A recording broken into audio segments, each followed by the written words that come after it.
On February 27, 1943, 11:47 p.m., 9 men lie flat against frozen Norwegian rock 500 feet above a half-frozen river.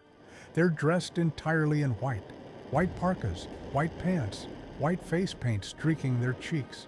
In the darkness, they're nearly invisible against the snow, but they can see everything below them: searchlights, guard towers, machine gun nests, and at the center of it all, clinging to the side of a cliff like some kind of industrial monster, a massive concrete factory called Vemork. Steam rises from its chimneys, electricity hums through its walls.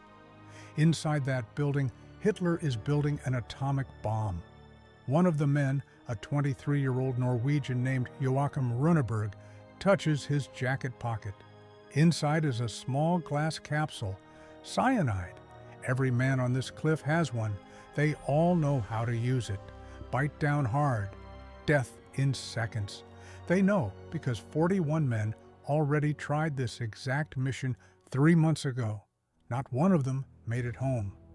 The lucky ones died in the plane crashes. The unlucky ones were captured by the Gestapo, tortured for information, then executed. Rønneberg doesn't think about the cyanide pill. He thinks about London, about his mother's face, about the 8 million people who will vanish in a nuclear fireball if he and his 8 companions fail tonight. He looks at his watch. Midnight in 13 minutes. He takes a breath of frozen air that burns his lungs, and then he starts climbing down into hell. But before I tell you what happens next, you need to understand something. These weren't superheroes. They weren't elite special forces with years of training. Most of them were fishermen, students, and regular guys. One was working at a fish export company when the war started. So how did 9 ordinary Norwegians become the last line of defense between Hitler and the atomic bomb? The answer starts 5 years earlier, in a laboratory in Berlin, where 2 German scientists accidentally discovered how to destroy the world. December 1938, Berlin, Germany. Otto Hahn and Fritz Strassmann are working late in their laboratory. They're chemists, not warriors. They wear glasses and lab coats. They're trying to understand uranium, this strange, heavy element that nobody quite understands yet. They bombard a uranium atom with neutrons. Standard procedure. They're expecting the uranium to absorb the neutron, get a little heavier, nothing dramatic. Instead, the uranium atom splits in half. They check their calculations, run the experiment again. Same result. The atom splits, and when it splits, it releases energy, a lot of energy. Hahn and Strassmann look at each other. They've just split the atom. Nuclear fission. They've done something that will change warfare forever. They publish their results. Within weeks, physicists around the world realize what this means. If you split one uranium atom, it releases neutrons. Those neutrons split more atoms. Those atoms split more. Chain reaction. Exponential growth. One uranium atom releases enough energy to lift 2,000 tons.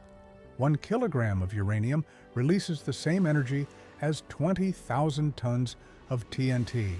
Enough to erase a city. Enough to win a war. Enough to end the world. In Germany, the Nazis immediately see the potential. In April 1939, just months after Hahn's discovery, they launched the Verein, the Uranium Club, a secret program to build an atomic bomb. They recruit the best physicists in Germany. The man they choose to lead it? Werner Heisenberg. If you know anything about physics, that name should terrify you. Heisenberg won the Nobel Prize in 1932 for quantum mechanics. He's one of the most brilliant theoretical physicists alive. He's only in his 30s, at the peak of his powers. And now, he's working for Hitler. Meanwhile, in America, a group of terrified refugee scientists, many of them Jewish, many of them escaped from Germany, realize what's happening. They know how smart Heisenberg is. They know how good German engineering is. They know Germany has a head start. In August 1939, Albert Einstein wrote a letter to President Franklin D. Roosevelt. Einstein, the most famous scientist in the world, warning the President of the United States, it may become possible to set up a nuclear chain reaction in a large mass of uranium, by which vast amounts of power would be generated. This new phenomenon would also lead to the construction of bombs, and it is conceivable that extremely powerful bombs of a new type may be constructed. A single bomb of this type, carried by boat and exploded in a port, might very well destroy the whole port together with some of the surrounding territory. He ends with a sentence that changes everything. I understand that Germany has actually stopped the sale of uranium. Germany is taking this very seriously. Roosevelt reads the letter. He understands. The race is on. By 1942, two parallel programs were running at full speed. In America, the Manhattan Project. In Germany, the Uran. Both are trying to build the same weapon. Both know that whoever gets there first wins the war, possibly wins forever. The Americans have brilliant scientists, many of them refugees from Europe, men like Enrico Fermi and Niels Bohr. They have unlimited resources. They have General Leslie Groves driving the project forward with military precision. But the Germans have a head start. They have Heisenberg. They have the industrial power of the Reich. They have uranium, and they have something else, something the Americans don't have. Heavy water. Now, I know what you're thinking. Heavy water? What the hell is heavy water? Sounds like something from a science fiction movie. Let me explain, because this is the key to everything. Normal water is H2O, right? 2 hydrogen atoms, 1 oxygen atom. But here's the thing, not all hydrogen is the same. Most hydrogen atoms have just a proton in the nucleus. But about 1 in every 6,400 hydrogen atoms has a neutron too. That's called deuterium. It's heavier, hence the name, heavy hydrogen. Heavy water is just water made with deuterium instead of regular hydrogen, D2O instead of H2O. It looks the same, tastes the same, but it's about 10% heavier. So what? Why does anyone care? Because when you're trying to build a nuclear reactor, the first step to an atomic bomb, you need something called a moderator, something that slows down the neutrons so they can split more atoms. The Americans figured out they could use graphite, but Heisenberg made a different choice. He chose heavy water. It was a mistake. Heavy water is less efficient than graphite, but more importantly, it's incredibly rare. You need massive amounts of electricity and huge industrial facilities to produce it. In 1940, there was only one place on Earth that produced heavy water on an industrial scale. Vemork, Norway.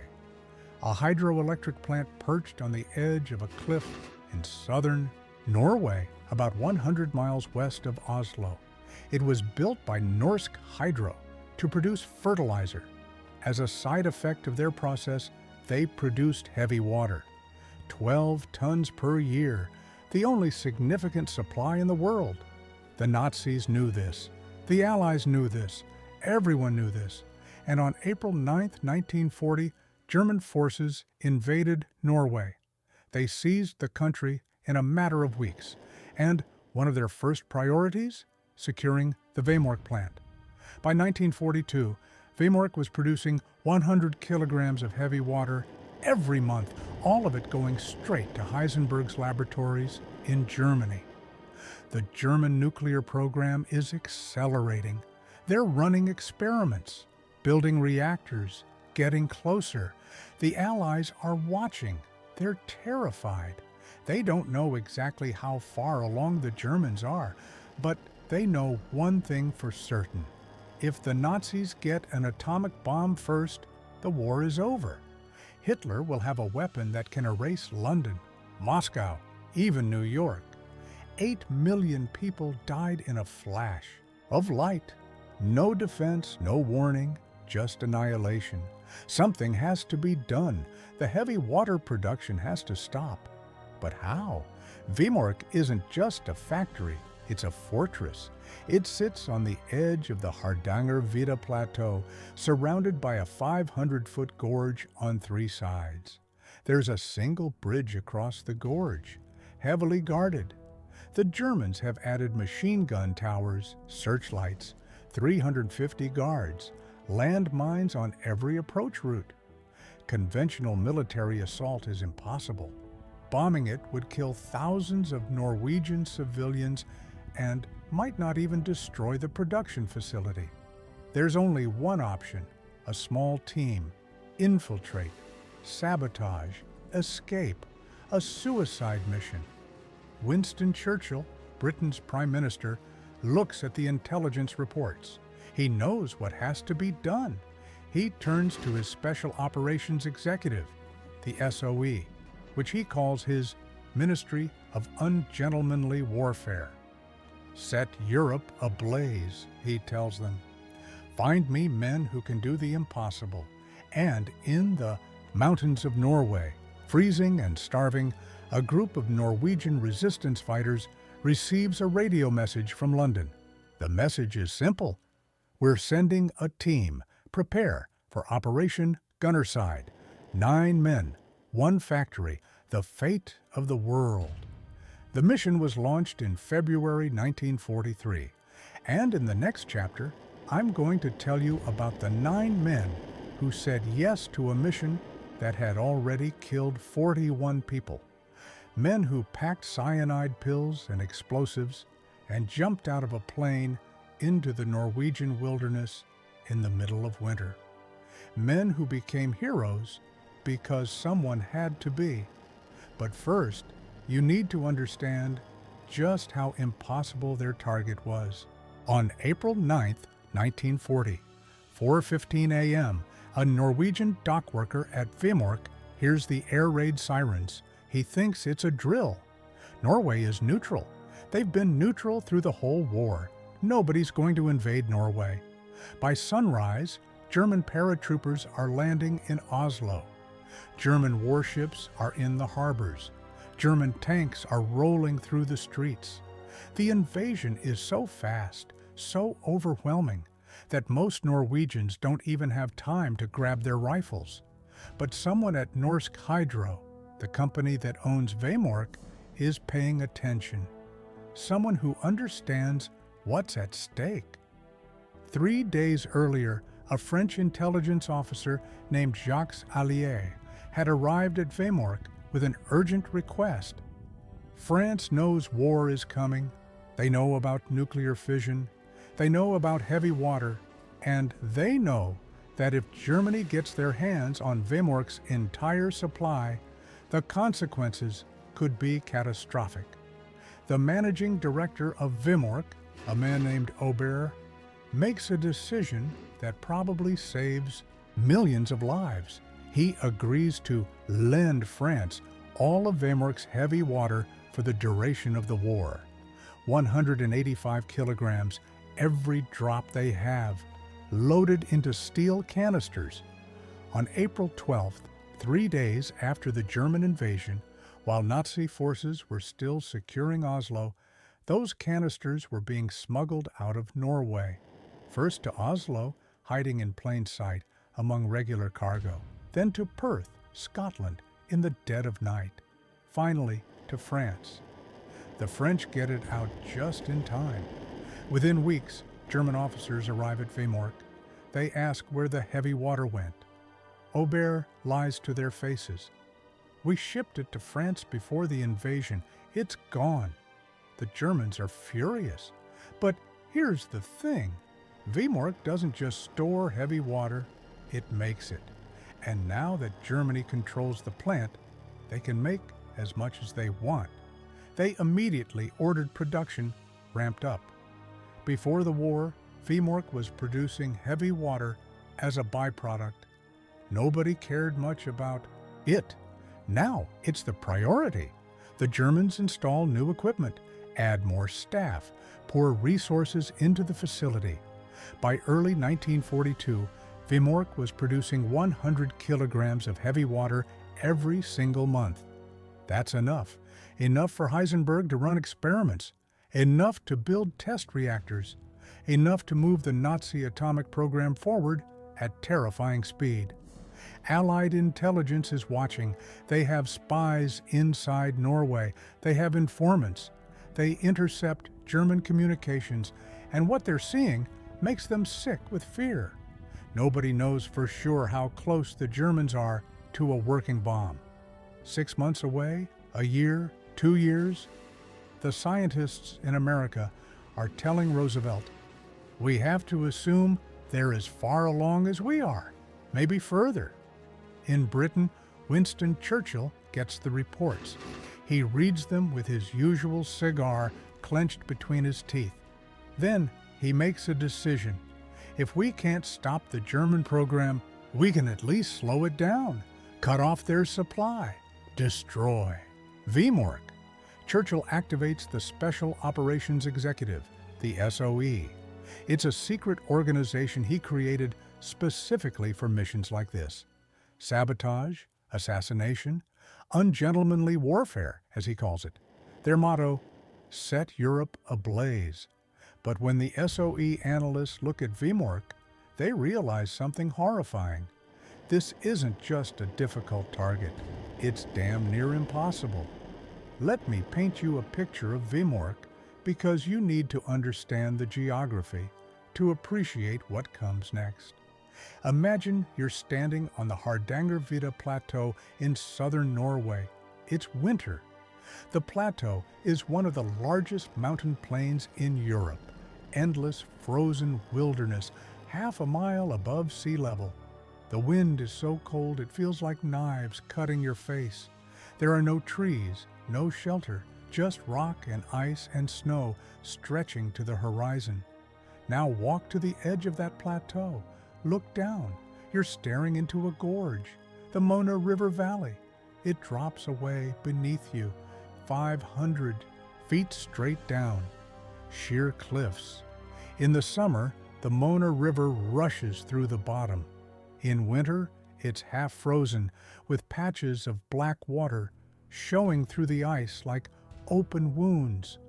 On the far side of that gorge, clinging to the cliff face like a wasp's nest, is Vemork. The Germans chose well. The plant is built into the side of the mountain.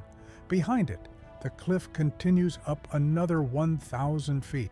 Solid rock, impassable. In front of it, the gorge. To the sides, more cliffs. There is exactly one way into Vemork, a single-lane suspension bridge spanning the gorge. That bridge is guarded 24/7. Searchlights, machine gun posts on both ends, German soldiers patrolling in shifts. Every vehicle that crosses is inspected.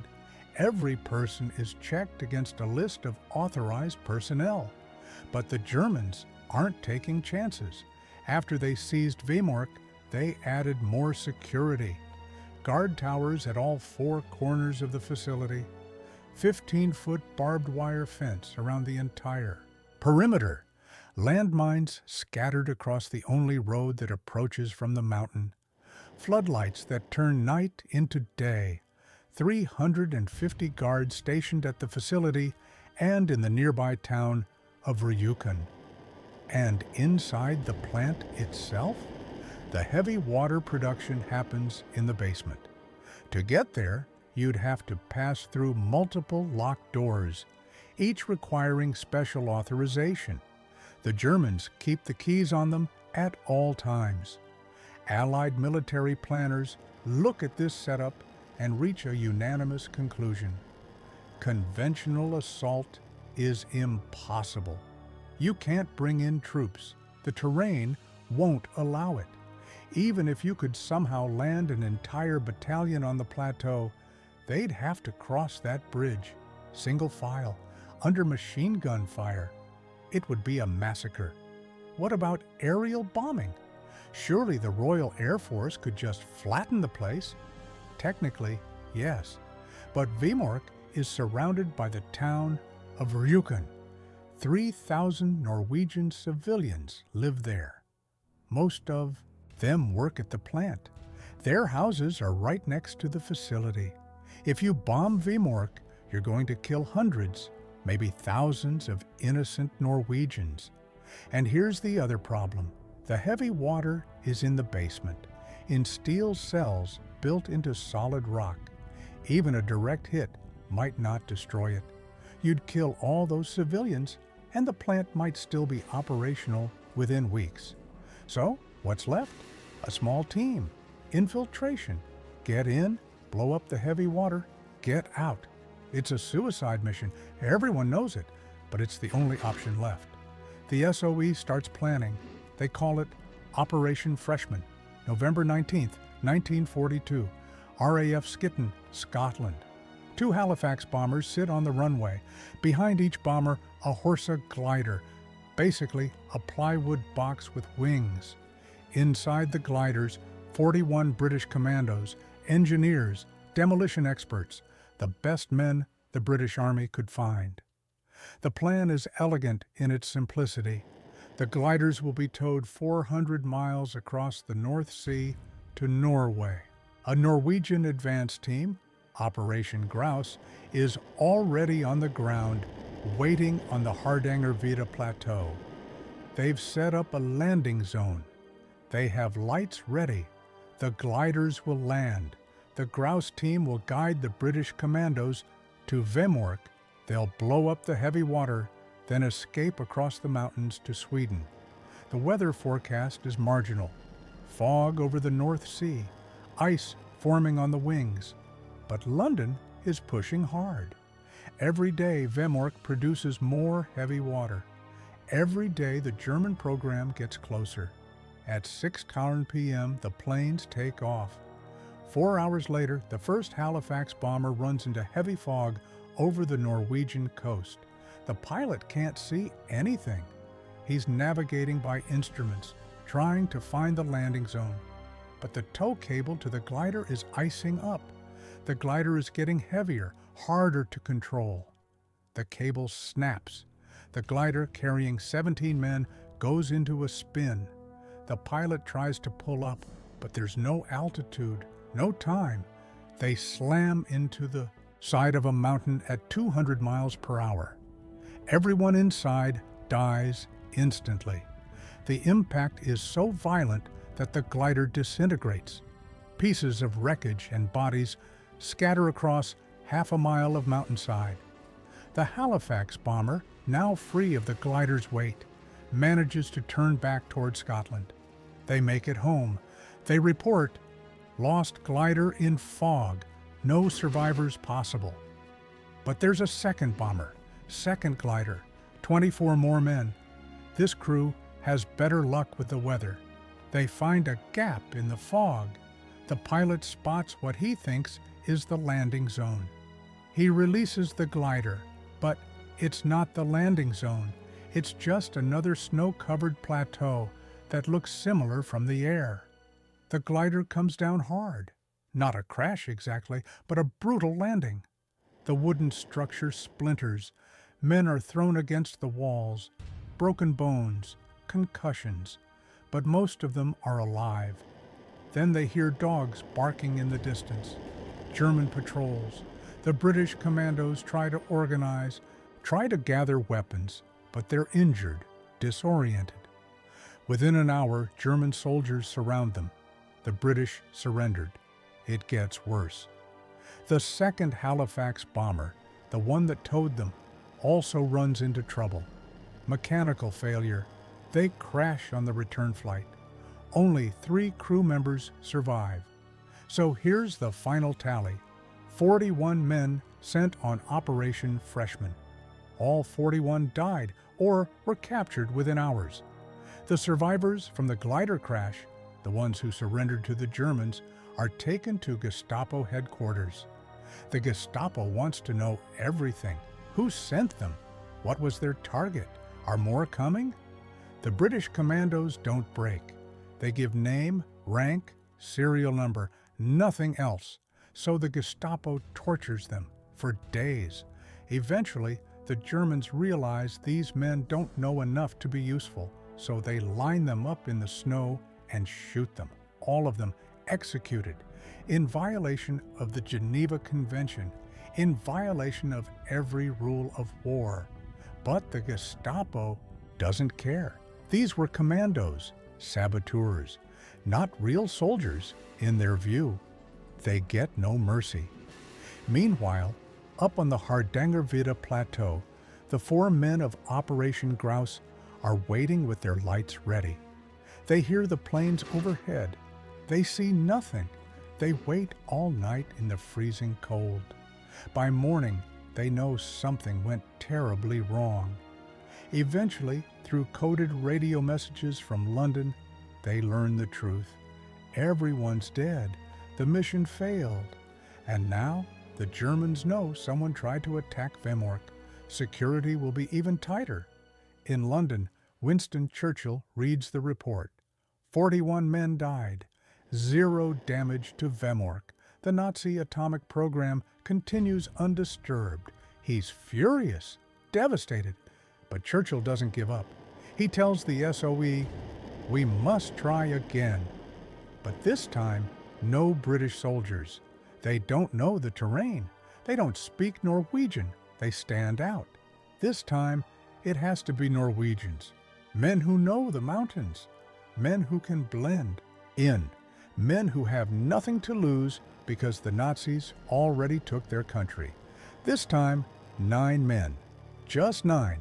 And every single one of them knows that 41 men already died trying this exact mission. Would you volunteer for that? Would you say yes, knowing those odds? 9 men did. And in the next chapter, I'll tell you who they were. On October 18th, 1942, 1:47 a.m., 4 men sit in the back of a Halifax bomber 10,000 feet above the North Sea. The plane is freezing. The noise is deafening. They're dressed in thick winter gear, parachutes strapped to their backs, weapons secured to their bodies. The jumpmaster yells over the engine roar, 2 minutes. Jens Anton Poulsen looks at his 3 companions. Knut Haukelid, built like a bear, calm as ice. Klaus Hellberg, the youngest, a championship skier with nervous energy. Arne Kjellstrup, quiet, competent, their radio operator. They're about to jump into occupied Norway, into the mountains, in the middle of the night, into territory crawling with German patrols. Their mission, prepare the landing zone for Operation Freshman, scout Vemork, establish radio contact with London, then guide the British commandos to the target. Simple, except for the part where they'll be alone in the wilderness for weeks, hunted, outnumbered 1,000 to 1, with winter closing in. 1 minute, Poulsen checks his gear one last time. He's the leader, 31 years old, a hunter who grew up in these mountains. If anyone can survive out there, it's him. 30 seconds. The jumpmaster slides open the door. Wind screams into the cabin. Below them, nothing but darkness. Somewhere down there is the Hardangervidda Plateau, half a mile of frozen wasteland. Go! Go! Go! One by one, they jump into the night. Poulsen feels the shock of the parachute opening. Then silence. Just the wind. He can't see the ground, can't see his teammates, just falling through darkness, trusting that somewhere below is snow instead of rock. He hits hard, rolls.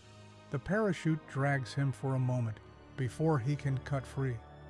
He lies in the snow, catching his breath, listening. Nothing, no shouts, no gunfire, no German patrols. One by one, the others land. They gather their equipment, weapons, radio, supplies, and start moving. They need to get away from the drop zone before dawn. If the Germans spot their parachutes, they're dead. They expected to be here for maybe 2 weeks, 3 at most. They end up staying for 4 months. Let me tell you what 4 months alone on the Hardangervidda Plateau looks like in winter. The temperature drops to minus 40 degrees Fahrenheit. That's the kind of cold where your breath freezes instantly, where exposed skin gets frostbite in minutes, where if you stop moving, you die. The 4 men find an abandoned hunting cabin. It's basically 4 walls and a roof with holes, no insulation, no heating except what they can make from burning whatever wood they can find. At night, they huddle together just to avoid freezing to death.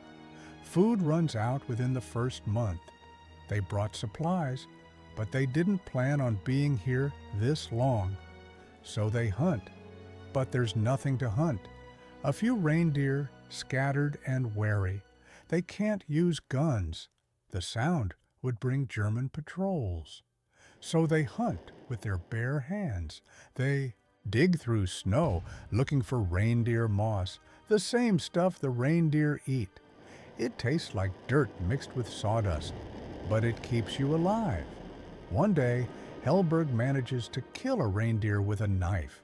They eat everything, the meat, obviously, but also the organs, the stomach contents, even the moss in the reindeer's digestive system, because at least it's been partially processed.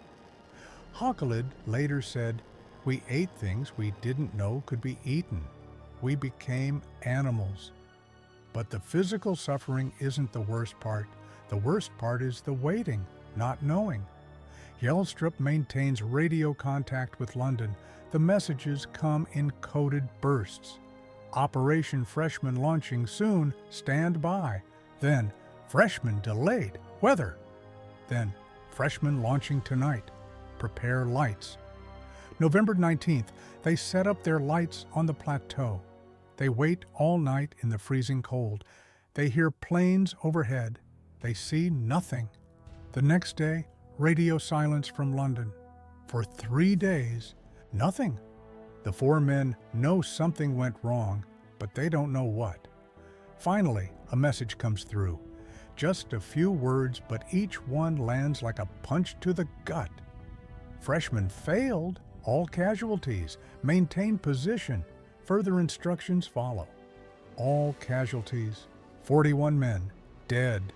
Polson reads the message to the others. Nobody speaks. What is there to say? Their friends, men they trained with, men they drank with in Scotland, all gone. And the 4 of them are still here, still stranded, still waiting. 3 weeks later, another message. New team coming, codenamed Gunnerside. Prepare for February drop. February, that's 3 more months. But orders are orders. They wait. They survive.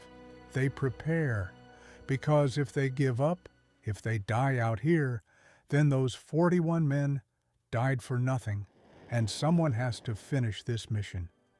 While Polson and his team are freezing on the plateau, back in Scotland, the SOE is looking for men to lead the second attempt.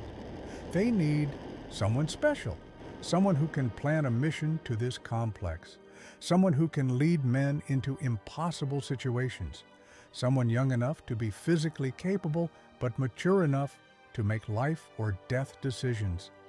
They choose a 23-year-old Norwegian with soft eyes and a quiet voice. His name is Joachim Rønneberg. Rønneberg was born August 30th, 1919 in Ålesund, a fishing port on Norway's western coast. Prominent family, good education, normal, comfortable life. When the Germans invaded in April 1940, Rønneberg was 20 years old, working at a fish export company. He watched the German paratroopers land, watched the tanks roll through his town. I watched his country fall in a matter of weeks. Rønneberg made a decision. He wasn't going to live under Nazi occupation. So he and a few friends stole a fishing boat. In the middle of the night, they sailed across the North Sea to Scotland. It took 3 days. They had no navigation equipment, no radio, just a compass and hope. They made it. Barely. In Britain, Rønneberg linked up with the Norwegian government in exile. They directed him to the SOE, Churchill's Ministry of Ungentlemanly Warfare. The SOE training program was brutal. They taught him things no fish exporter should know: how to blow up a bridge, how to kill a man silently with a knife, how to survive in winter wilderness with no supplies, how to resist torture. Rønneberg was unnatural, not because he was violent, he wasn't, but because he was methodical, precise. He sabotaged the way an engineer approaches a blueprint. Every detail mattered, every contingency planned. By late 1942, Rønneberg was an instructor, training other Norwegian recruits. That's when the SOE came to him with a folder marked Top Secret. Inside, everything they knew about Vemork: photos of the plant, blueprints of the basement, intelligence reports on German security, and at the back of the folder, a casualty list from Operation Freshman. 41 names. The SOE officer looks at Rønneberg. "We need someone to lead the next attempt. We need someone who won't fail." Rønneberg is 23 years old. He's never led a combat mission. The previous mission had a 100% fatality rate. He doesn't hesitate. "I'll do it." Why? Years later, journalists asked him this question over and over. Why volunteer for a suicide mission? Rønneberg always gave the same answer. "We didn't think about the danger, we just thought about the mission. Someone had to do it, so we did it." But I think there's more to it. I think Rønneberg understood something fundamental. If the Nazis got an atomic bomb, Norway would never be free. Europe would never be free. His family, his friends, his country, all lost forever. The only way to save them was to succeed where 41 men had failed. Rønneberg's first task: assemble a team. The SOE gives him a roster of Norwegian commandos, men who've completed the training, men who speak Norwegian, know the terrain, can ski and climb and survive in winter. Rønneberg goes through the list like a chess player selecting pieces. He doesn't want the biggest guys or the best shots. He wants men who can think under pressure, men who won't panic when everything goes wrong, and it will go wrong. He chooses 5: Frederick Kaiser, demolitions expert, steady hands, never makes mistakes; Kasper Eidlund, engineer who worked at a similar plant, knows the layout; Hans Storhaug, soldier, tough, reliable; Birger Strømsheim, climber, can scale ice walls in the dark; and Knut Haukelid, who's already on the ground with Operation Grouse. If they make it to the plateau, Haukelid will join them. Weapons expert, absolutely fearless, 6 men total, plus the 4 from Grouse make 10. But they plan to leave one as a radio operator, so 9 will actually enter Vemork, 9 men to do what 41 couldn't. For 2 months, they train in the Scottish Highlands. They study blueprints of Vemork until they can draw them from memory. They practice setting demolition charges in the cold, with gloves on in the dark. They run through the mission plan over and over. Approach from the plateau, descend the gorge, cross the river, climb the far side, cut through the fence, enter the basement, set charges, escape. It sounds simple on paper. In reality, every step is deadly. One day in late January 1943, Colonel Leif Tronstad arrived at their training camp. Tronstad is Norwegian, but he's also a chemistry professor. More importantly, he helped design the Vemork plant in the 1930s. He knows the facility better than anyone alive. He gathers the 6 men in a room. He spreads out blueprints of the basement. "Gentlemen," he says, "I cannot tell you why this mission is so important. I cannot tell you what the Germans are making with this heavy water, but I can tell you this. If you succeed, Norway will remember you for 100 years." The men look at each other. They still don't know about atomic bombs. They don't know about Heisenberg or uranium or the Manhattan Project. All they know is, this is important. This matters. Tronstad pulls out a small wooden box. Inside, 6 glass capsules, cyanide. "If you are captured," he says quietly, "the Gestapo will torture you for information. These will make it quick." He hands 1 capsule to each man. They slip them into their jacket pockets. Nobody asks questions.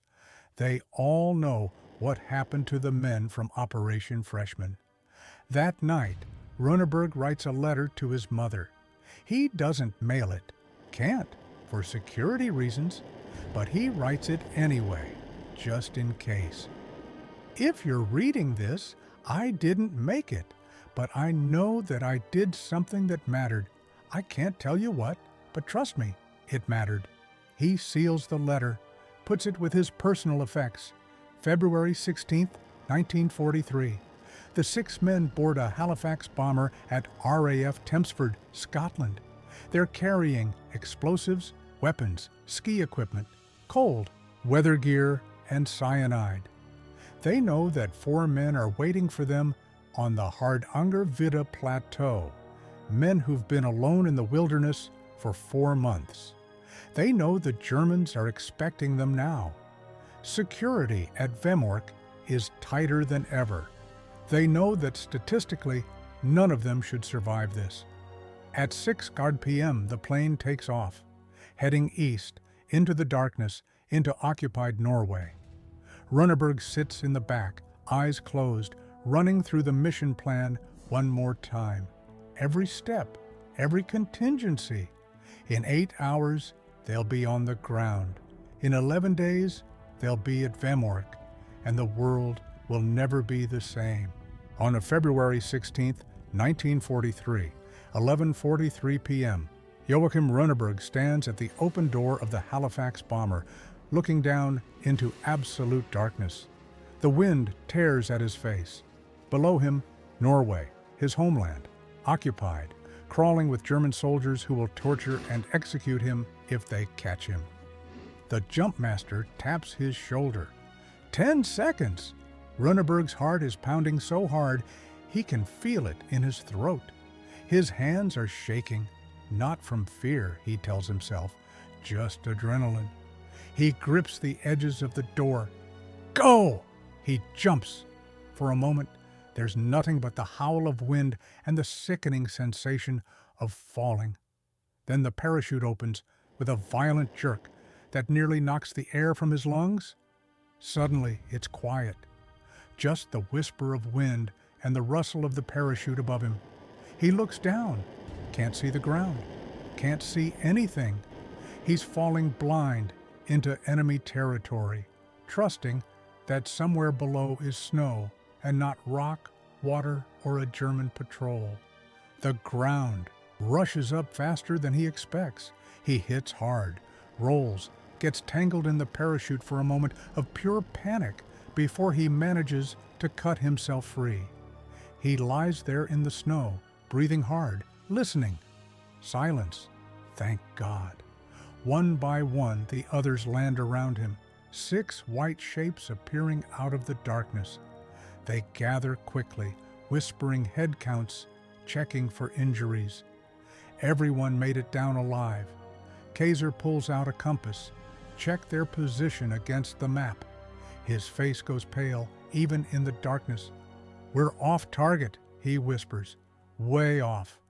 How far? Rønneberg asks. 45 kilometers, maybe more. 45 kilometers. That's 28 miles. They were supposed to land practically on top of the grouse team's position. Instead, they're almost 30 miles away, in the mountains, in winter, with German patrols searching for anyone suspicious. Storhog checks the radio, tries to raise the grouse team. Static. He adjusts the frequency. Try again. Nothing. Could be the terrain, he mutters. Mountains blocking the signal.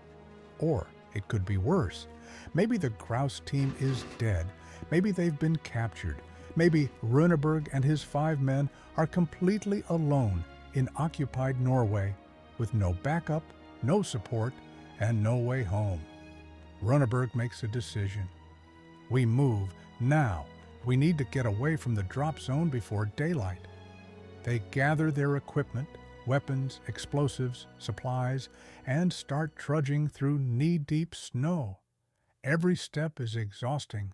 The packs weigh over 30 kilograms each. The cold is already seeping through their clothes. After 2 hours of marching, Helberg, who joined them from the advanced scouting, points to a dark shape ahead. Cabin, abandoned hunting lodge. They reach it just as the wind picks up, and that's when they realize they didn't just land in the wrong place. They landed at the wrong time. A blizzard is coming. For 5 days, they're trapped in that cabin. Let me describe what 5 days in a blizzard feels like when you're in a wooden shack with no heat, minimal food, and the knowledge that if you're found, you'll be tortured and executed. The wind screams like something alive. It shakes the cabin walls. Snow piles up against the door so fast that every few hours, someone has to dig their way out just to keep from being buried alive. The temperature inside the cabin hovers just below freezing. That sounds cold, but it's actually the best they can hope for. Their body heat and what little warmth they can generate from a tiny fire keeps it from getting deadly. Outside, it's -30, -40 with wind chill. They huddle together at night, sharing body heat. During the day, they take turns keeping watch, though nobody's going to be out in this weather. Not even the Germans. The food situation gets bad fast. They brought supplies for the jump and a few days of travel. They didn't plan on being stuck in one place for nearly a week. By day 3, they're rationing, 1 small meal per day. By day 5, they're eating snow to fill their stomachs and trying not to think about food. Eidlund develops frostbite on 3 fingers. The tips go white, then gray. He doesn't complain. What's the point? But everyone can see him flexing his hand, trying to keep circulation going, knowing he might lose those fingers. Every 6 hours, Storhog tries the radio, tries to raise the grouse team. Static. Nothing but static. On the 4th night, Strömsheim says what everyone's thinking. What if they're dead? What if we're out here alone? Nobody answers, because if the grouse team is gone, this mission is probably impossible. Those 4 men have been scouting Vemork for months. They know the terrain, the guard schedules, the approach routes. Without them, Rønneberg and his team are going in blind. Worse, if the grouse team has been captured, the Germans will know more commandos are coming. The whole area will be flooded with patrols. Rønneberg lies awake that night, listening to the wind, running through scenarios in his mind. If grouse is gone, do they abort, try to reach Sweden and report the failure? Or do they push forward anyway, knowing the odds are even worse than before? He touches the cyanide capsule in his pocket. I wonder how long it takes, wonders if he'll have the courage to use it when the time comes. Then he thinks about the 41 men from Operation Freshman, dead or executed.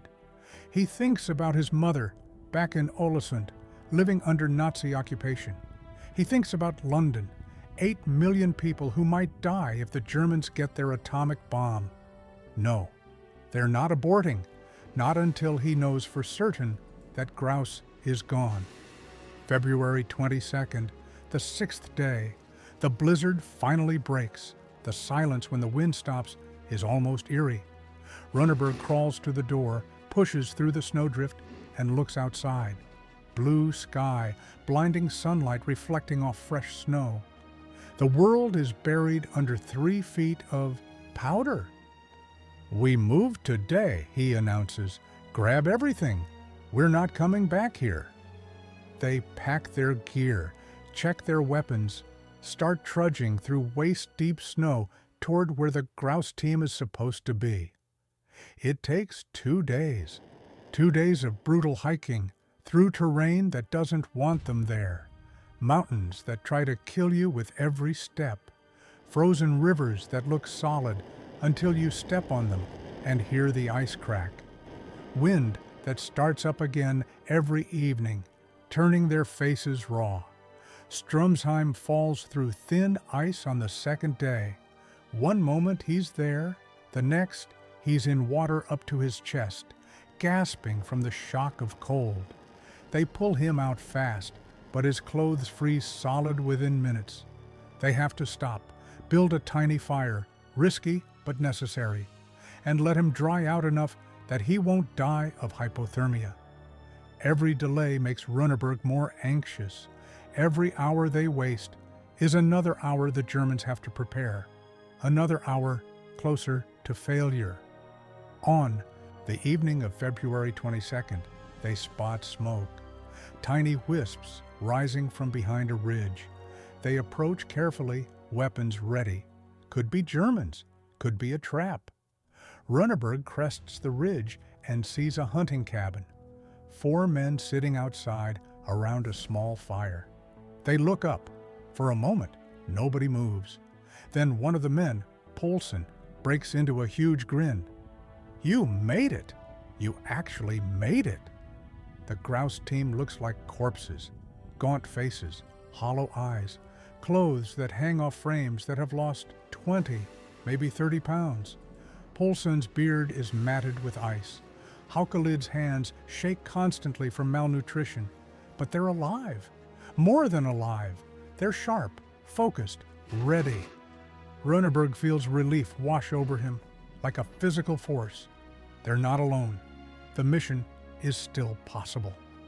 The 11 men crowd into the cabin.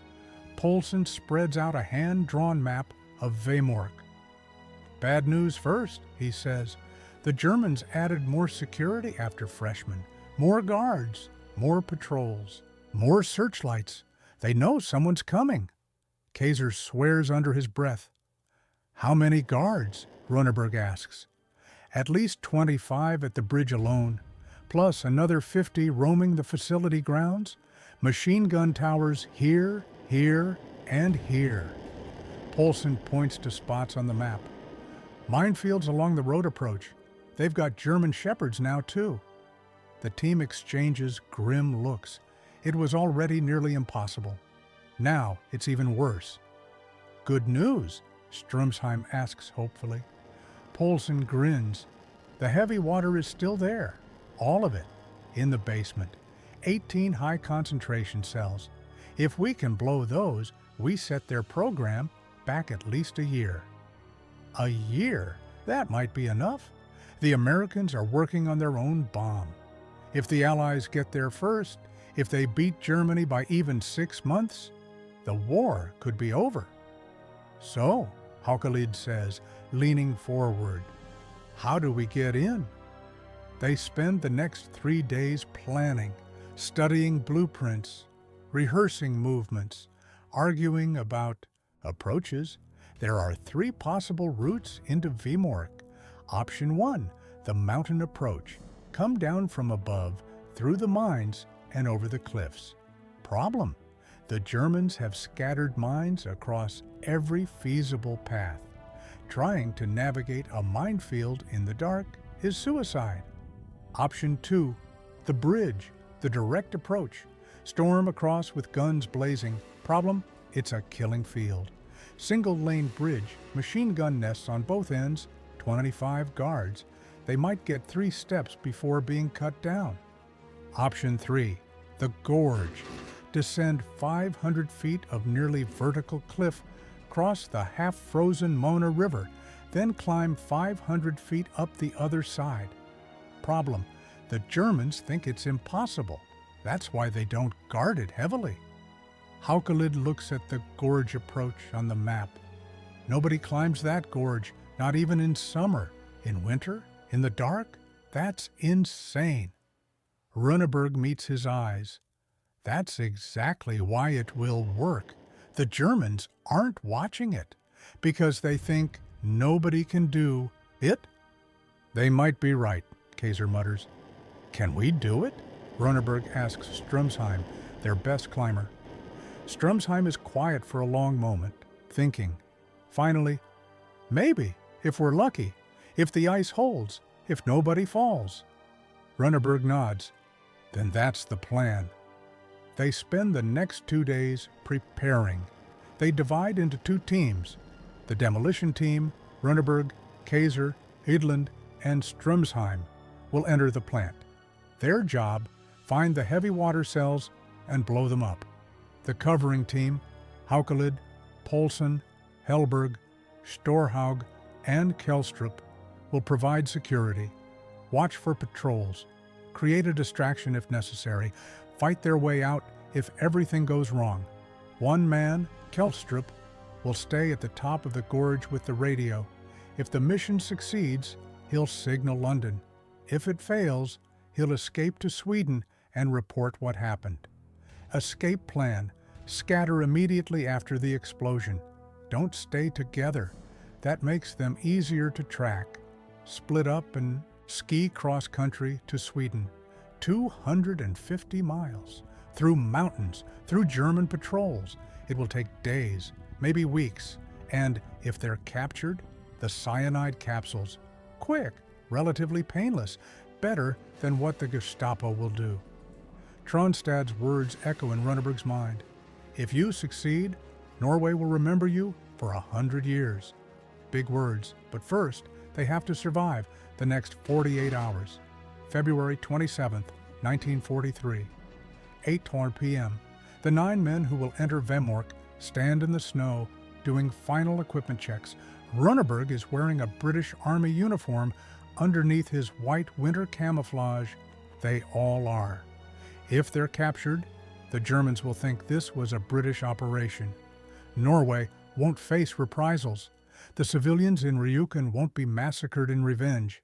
It's a small gesture, but it matters. Each man carries bolt cutters for the fence, 23 kilograms of plastic explosives, Tommy guns, grenades, ammunition, and in their jacket pockets, the cyanide capsules. They're carrying enough firepower to fight a small war. But the goal isn't to fight. The goal is to be invisible. Get in, blow the heavy water, get out, without firing a single shot. At 11:00 p.m., they begin their descent into the gorge. Stromsheim goes first, testing handholds, finding the route. The others follow. There's no rope, too risky. If one person falls and they're roped together, everyone dies. So they climb free solo, in the dark, on ice. The first 50 feet aren't too bad, steep but manageable. Then the cliff face gets vertical. Rønneberg's fingers are already numb from the cold. The ice is sharp. It cuts through his gloves, cuts into his palms. Blood makes his hands slippery. Every handhold is a gamble. Will the ice hold, or will it shatter and send him plummeting? Below him, he can hear the river, the Mona, rushing water, mixed with ice. If he falls, he's dead, either from the impact or from drowning in freezing water. Halfway down, Edlund loses his grip. He slides, 10 feet, 20, clawing at the ice, trying to stop. Rønneberg hears him gasp, not a scream, just a sharp intake of breath. Then Edlund catches a rock outcropping, stops himself. Hang there for a moment, breathing hard. You good? Strumsheim whispers. Yeah. Eidland's voice is shaky. Yeah, I'm good. They keep climbing. It takes an hour to reach the bottom. An hour of hell. By the time Rønneberg's feet touch the ground, his legs are shaking from exhaustion and adrenaline. Now, the river, the Mona, is partially frozen. Thick ice near the banks. Open water in the middle. They can't tell how deep it is. Can't tell if the ice in the middle will hold.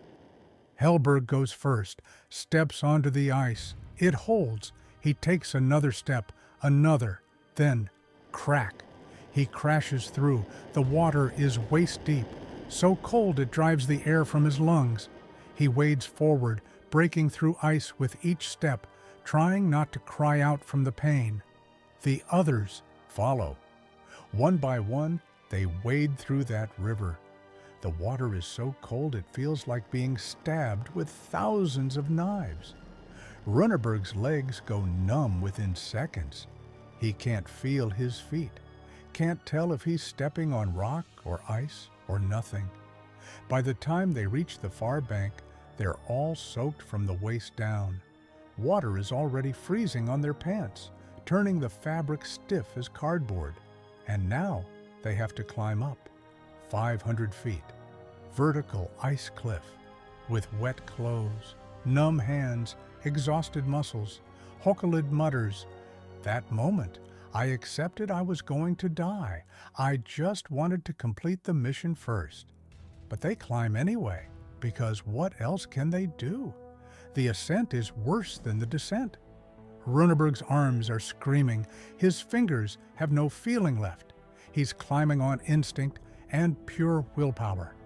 At one point, his hand slips, and for a heartbeat, he's hanging by 3 fingers of one hand. Somehow, he doesn't fall. Midnight. They reach the top. They collapse in the snow for 30 seconds, gasping, letting their muscles stop screaming. Then, Rønneberg forces himself to his feet. In front of them, 200 meters away, is Vemork. The factory is lit up like a fortress. Searchlights sweep the grounds. They can see guards patrolling, hear dogs barking in the distance. Strumsheim pulls out the bolt cutters. They approach the fence carefully, staying low, staying in shadows. The fence is chain link, topped with barbed wire. Strumsheim cuts a hole, one link at a time. The sound of metal cutting metal seems impossibly loud in the silence. Finally, a hole big enough to crawl through. One by one, they slip inside. Kjellstrup stays behind at the top of the gorge with the radio. The other 9 move toward the plant. This is it. No turning back now. February 28th, 1943.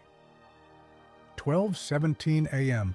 9 men in white camouflage crouch in the shadows outside Vemork's main building. Their pants are frozen solid from the river crossing. Their hands are bleeding from the climb. They've been awake for over 24 hours straight, but none of that matters now. Rønneberg signals to Kaiser and Eidland. The 3 of them move toward the basement entrance they studied on the blueprints. The door that's supposed to be unlocked, left open by a sympathetic Norwegian worker who still has access to the plant. Rønneberg reaches the door. Turn the handle.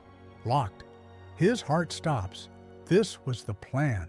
This door was supposed to be their way in. Without it, they'll have to find another entrance, which means more time exposed, more chances to be spotted, more... A German guard's voice cuts through the night, maybe 50 meters away, speaking to someone, getting closer, panic moment. They're in the open. If that guard comes around the corner, they're done.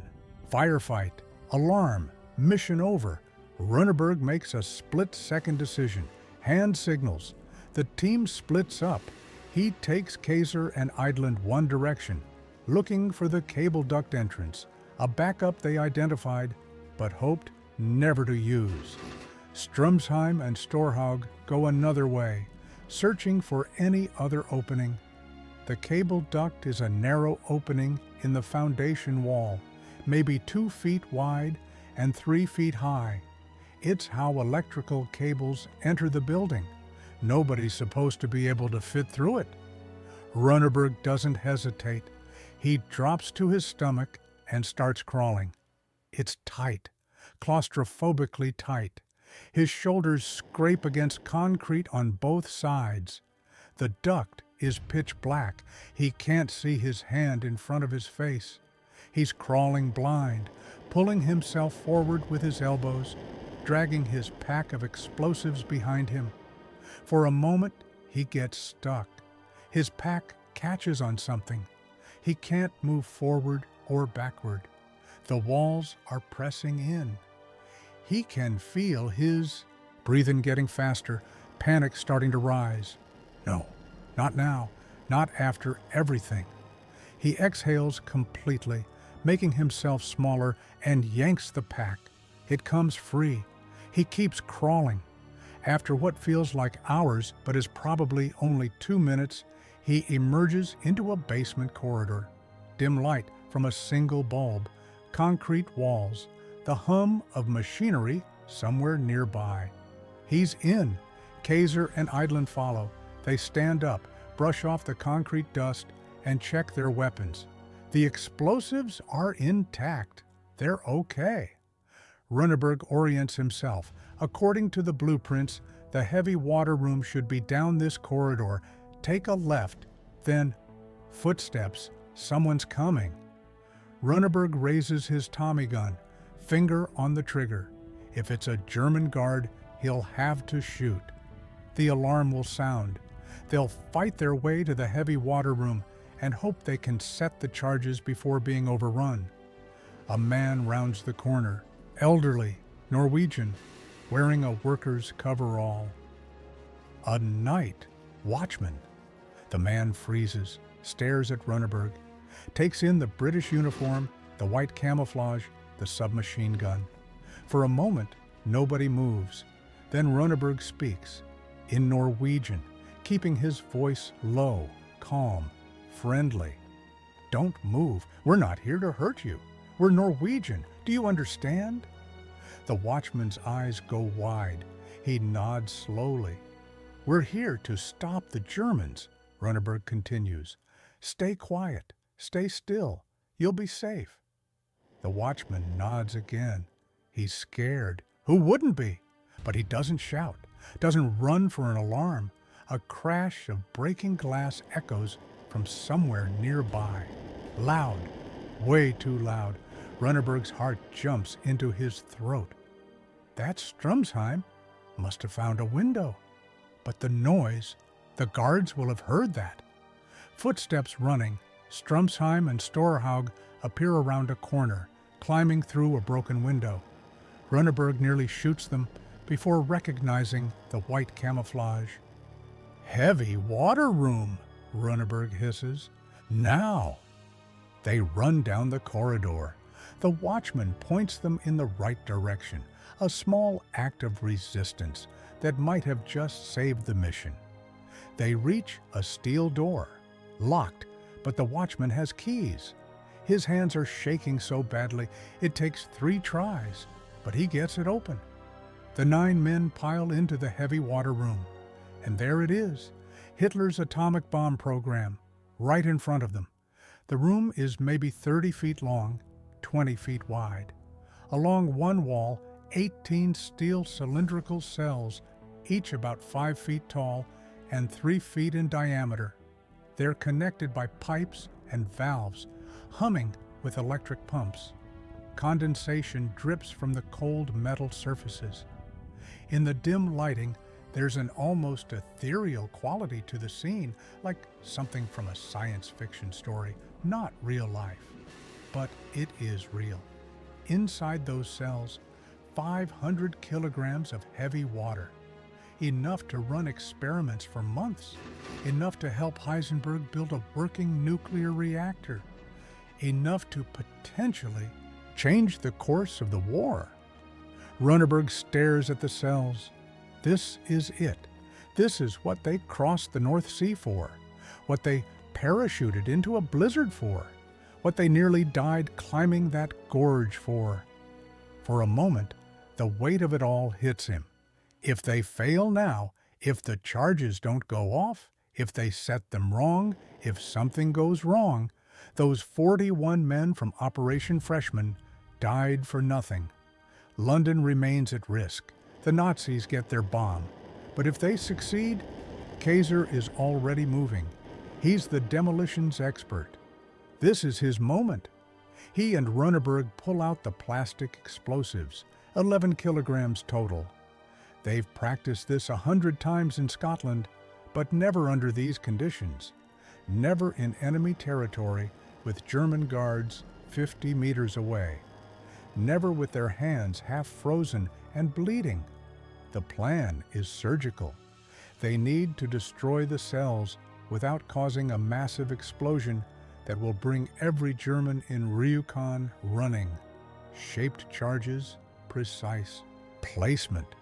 Just enough explosive to rupture the steel and drain the heavy water. Rønneberg and Kaiser work together, placing charges at the base of each cell. Their hands are shaking from cold, from adrenaline, from the knowledge that they're handling enough explosives to blow themselves up if they make a mistake. The fuses are British. 2-minute delay. In theory, that's enough time to set the charges, get out of the building, and be running for the fence before they detonate. In theory, but there's a problem. British fuses are notoriously unreliable in extreme cold. Sometimes they burn faster, sometimes slower, sometimes they don't work at all. Kaiser pulls a backup fuse from his pocket. German-made, taken from captured equipment. 30-second delay. It's more reliable, but 30 seconds doesn't give them much time to escape. We use both, Rønneberg decides. British on most of the charges, German on a few as backup. If the British fuses fail, the German ones will still go off. It's a compromise, but this whole mission has been a series of compromises, plans changing on the fly, adapting to circumstances nobody could have predicted. They set the charges, connect the fuses. Rønneberg does a final check. Everything looks right, but his hands are shaking so badly he has to check twice. This is it. 9 minutes of work that will change the world. He looks at Kaiser. Ready? Kaiser nods. His face is pale, but his jaw is set. Ready. Rønneberg lights the first fuse. It sparks, starts burning. He moves to the next one, lights it. Next. The smell of burning fuse cord fills the room. Acrid, chemical. The sound of hissing as the fuses burn down toward the detonators. 18 charges, all armed, all burning. Move, Rønneberg shouts. Now! The team bolts for the door, but the Norwegian watchman is still there, standing in the corridor, frozen with fear or confusion or both. Rønneberg grabs him. Run! The building is going to explode. Run! It's against orders. They're supposed to avoid any contact with civilians. But Rønneberg can't leave this man to die. The old man helped them. And more than that, he's Norwegian. He's one of them. The watchman's eyes go wide with understanding. He runs.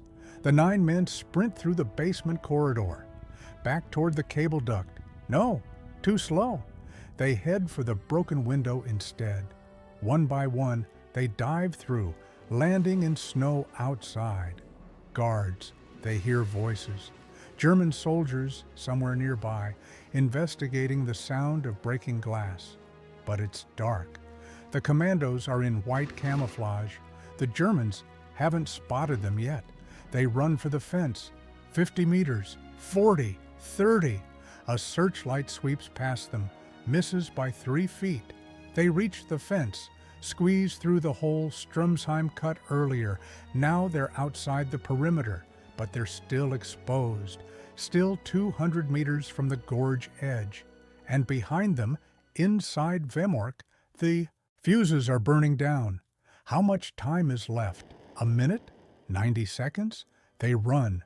Rønneberg's lungs are burning. His legs feel like they're on fire, but he runs faster than he's ever run in his life. They reach the gorge edge. No time for careful climbing now. They half slide, half fall down the cliff face. Rønneberg loses his grip twice, catches himself on rock outcroppings, and keeps going. His hands are torn to shreds. He doesn't care. Behind them, Vemork sits on the cliff, lights blazing. German guards are visible on the walls now, looking around, trying to figure out what the commotion was about. Rønneberg is halfway down the cliff when he risks a glance at his watch. How long has it been? A minute? 90 seconds? The fuses were supposed to be 2 minutes long, but they might burn faster in the cold, or slower. No way to know. They're 300 feet down the cliff. The river is visible below. Another 200 feet to go. Then, boom! The explosion is muffled. Not the massive blast Rønneberg expected. The shaped charges did their job, directed inward, rupturing the heavy water cells, not blowing out walls. But the sound still echoes across the gorge. Birds scatter from the cliffs. The German guards at Vemork shout in confusion. Rønneberg is still climbing down. Can't stop. Can't look back. Just keep moving. He hits the river, crashes through the ice. The water is even colder than before, if that's possible. He wades through, not caring that he's soaked, not caring about anything except getting to the far side. The other 8 men are right behind him. They scramble up the far cliff, faster now, driven by adrenaline and the knowledge that in a few minutes the Germans are going to figure out what just happened, and this whole valley will be swarming with soldiers. They reach the top of the gorge. Kjeldstrup is there with the radio, already sending the coded message to London. Success. Gunner side successful. Heavy water was destroyed. The German guards at Vemork are still confused. They heard an explosion, but it came from inside the plant. Was it a mine? An avalanche? A boiler malfunction? By the time they get to the basement and see the ruptured heavy water cells, the saboteurs are a mile away, skiing across the plateau. 500 kilograms of heavy water, months of production, draining onto the floor. The cells are destroyed. The pipes are destroyed. The production equipment is damaged beyond quick repair. The German atomic program just got set back by at least 6 months, maybe more, and not a single shot was fired. Not one German soldier was killed. The perfect sabotage. Dawn, February 28, 1943, 6:47 a.m. The 9 men sit on a mountainside several miles from Vemork. They're exhausted, soaked, bleeding, but alive. The sun is rising over the mountains. The sky is turning from black to deep blue to pink. It's beautiful, the kind of Norwegian sunrise Rønneberg remembers from his childhood. Nobody speaks. What is there to say? They did it. They actually did it. Against all odds, against impossible circumstances, they destroyed Hitler's source of heavy water. Rønneberg looks at his men, Haukelid with his scarred hands. Kaiser is still holding the empty explosives pack. Strumsheim with blood frozen on his face from the climb. All of them sitting there in the snow, watching the sunrise, knowing they just changed history. Nobody spoke, Rønneberg would recall years later. We were exhausted, happy, knowing we'd done something impossible. But there's no time to celebrate. German soldiers will be searching for them soon. 3,000 troops combing the mountains. We split up, Rønneberg orders. Teams of 2 or 3, different routes to Sweden. If they catch one group, the others still have a chance. They divide what's left of the supplies, check their weapons one last time. Then they say goodbye. No emotional speeches, no dramatic farewells, just handshakes and nods, the acknowledgement between men who've been through hell together and survived. Then they scatter into the wilderness, into history. Rønneberg and 2 others ski 200 miles to Sweden. It takes them 12 days. They sleep in snow caves, eat whatever they can scrounge, avoid German patrols through a combination of skill and incredible luck. Other team members hide in the Norwegian mountains. 3,000 German soldiers are searching for them. They find no one. The Norwegians know this terrain too well. They disappear like ghosts. All 9 men make it out alive, every single one. Behind them, the Germans are in chaos. They can't believe it. The most heavily guarded facility in occupied Norway, and someone just walked in and destroyed it. How? Who? They interrogate the Norwegian watchman. He tells them it was British soldiers, saw the uniforms with his own eyes. So, the Germans blame Britain. Norwegian civilians are spared the reprisals. Rønneberg's decision to wear British uniforms saves countless lives. But the Germans aren't giving up. By May 1943, they rebuilt the heavy water production facility. It's operational again. The Allies respond with overwhelming force. November 16, 1943, 140 American B-24 Liberator bombers fly over Rjukan and drop 701 bombs on Vemork. The raid is devastating. The plant is destroyed. The power station is wrecked. Production is impossible. But there's a terrible cost. 21 Norwegian civilians die in the bombing. Men, women, children, casualties of a war they didn't ask for. The Germans finally accept defeat. They can't protect Vemork from aerial bombardment. So, they make a new plan. Ship all the remaining heavy water to Germany, transport the equipment, rebuild the program on German soil where the Allies can't touch it. February 1944, the Germans load the remaining heavy water, about 15,000 liters, onto a ferry. The SF Hydro. It will cross Lake Tinn, then continue by rail to Germany. Knut Haukelid, one of the original saboteurs, is still in Norway. He gets orders from London. Stop that shipment at all costs. February 20th, 1944, Haukelid and a small team sneak onto the ferry the night before departure. They plant explosives in the bow, timed to detonate when the ferry reaches the deepest part of Lake Tinn. The next morning, the ferry sets off. German guards, Norwegian civilians, and 15,000 liters of heavy water in steel drums. At 10:45 a.m., the explosives detonate. The ferry sinks in minutes, down into 1,400 feet of water. 14 Norwegian civilians die, 4 German guards die, and Hitler's heavy water, his last hope for an atomic bomb, sinks to the bottom of a Norwegian lake, where it remains to this day. The German atomic program is finished. Heisenberg continues his research, but without heavy water, he's crippled. The experiments stall. The project sputters forward, but goes nowhere. August 6, 1945. Farm Hall, England. Werner Heisenberg and 9 other captured German scientists are being held in a country house. They don't know it, but the house is bugged. British intelligence is recording everything they say. A radio broadcast interrupts their dinner.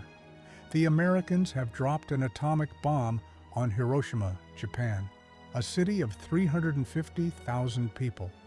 Roughly 80,000 died instantly. Heisenberg's reaction is recorded for history. I don't believe it. Some dilettante in America has bluffed them. I don't believe it has anything to do with uranium. He genuinely can't believe the Americans did it. In his mind, building an atomic bomb requires tons of enriched uranium. The engineering challenges are insurmountable. It should take years more. But here's the truth. Heisenberg miscalculated badly. He thought critical mass, the amount of uranium needed for a bomb, was several tons. The actual number is about 50 kilograms. The German program was never even close. Not because German scientists were stupid, they weren't, but because they made wrong choices. Heavy water instead of graphite, diffusion instead of centrifuges, and because they lacked the massive industrial coordination the Manhattan Project achieved. Modern historians debate, even if Vemork hadn't been sabotaged, even if Germany had unlimited heavy water, would they have built a bomb? Probably not. They were too far behind, too disorganized, too focused on other weapons like the V-2 rocket. But here's the thing, nobody knew that in 1943. Rønneberg and his men acted on incomplete information. They risked everything, their lives, their futures, to stop a threat they couldn't fully understand. They didn't know the German program was floundering. They thought they were stopping the apocalypse. And maybe they were. Because what if they hadn't acted? What if Germany had gotten lucky? What if one brilliant breakthrough had changed everything? We'll never know. Because 9 men said, "Not on our watch." After the war, Joachim Rønneberg returns to Norway. He's 26 years old, a war hero, decorated by 4 countries. Norway's War, Cross with Sword, the highest military honor. British Distinguished Service Order, U.S. Medal of Freedom with Silver Palm, French Legion of Honor. He could have been famous, could have written books, given lectures, made a fortune telling his story. Instead, he goes back to Ålesund, gets a job as a broadcaster for NRK, Norwegian Public Radio. He has worked there for 40 years, lives a quiet, normal life. For 70 years, he refuses to talk about the mission. When journalists ask, he says, "It was a long time ago. It's not important anymore." But it is important. And finally, in 2013, at age 93, he started speaking publicly, giving interviews, telling the story. When asked why he finally broke his silence, he says, "I realized I am part of history. People need to know what we did. Not because we were special, we weren't, but because ordinary people can do extraordinary things when it matters." His message in his final years: peace and freedom must be fought for every day, not just in war, every day, by ordinary people making the choice to do what's right. October 21st, 2018. Joachim Rønneberg died at age 99, the last survivor of Operation Gunnerside. His obituary in the New York Times calls him the man who crippled Hitler's atomic bomb. But Rønneberg would have hated that description because it makes him sound like a superhero. And he wasn't. He was a fish exporter who said yes when his country needed him. So here's what I want you to think about. 9 men, 9 minutes inside Vemork, changed the course of World War II. But the real significance isn't the military achievement. It's the moral courage. These men could have stayed in Britain. They were already in a safe country. They could have sat out the war, claiming they'd done enough just by escaping Norway. Nobody would have blamed them. But they chose to jump out of a plane into occupied territory, into a mission that had already killed 41 people. They chose to risk everything for a country that wasn't even theirs anymore. It belonged to the Nazis. That's the real story, not the explosives, or the heavy water, or the atomic bomb. It's the choice. When the world needed heroes, they didn't wait for someone else. They didn't say, someone should do something about this. They became the heroes the world needed. In 2018, on the 75th anniversary of the raid, Norwegian Special Forces soldiers climbed that same gorge, retracing the route, descending the 500-foot cliff in the dark, crossing the frozen river, climbing back up. They said it was the hardest thing they'd ever done, and they had modern equipment, modern training, and no Germans shooting at them. Imagine doing it in 1943, with bleeding hands and frozen clothes, with guards 50 meters away, with cyanide pills in your pocket and the fate of the world on your shoulders. That's what Rønneberg and his 8 companions did. Ordinary men, extraordinary courage. So, I'll end with a question. What would you risk for the world? Not in some hypothetical future. Right now, today. What would you sacrifice to do what's right? Think about it. Tell me in the comments. And if you want to know about another group of heroes who fooled Hitler with nothing but inflatable tanks and sound effects, click the video on screen. The Ghost Army story is just as incredible. Thanks for watching. And remember, heroes aren't born. They're ordinary people who choose to act when it matters most.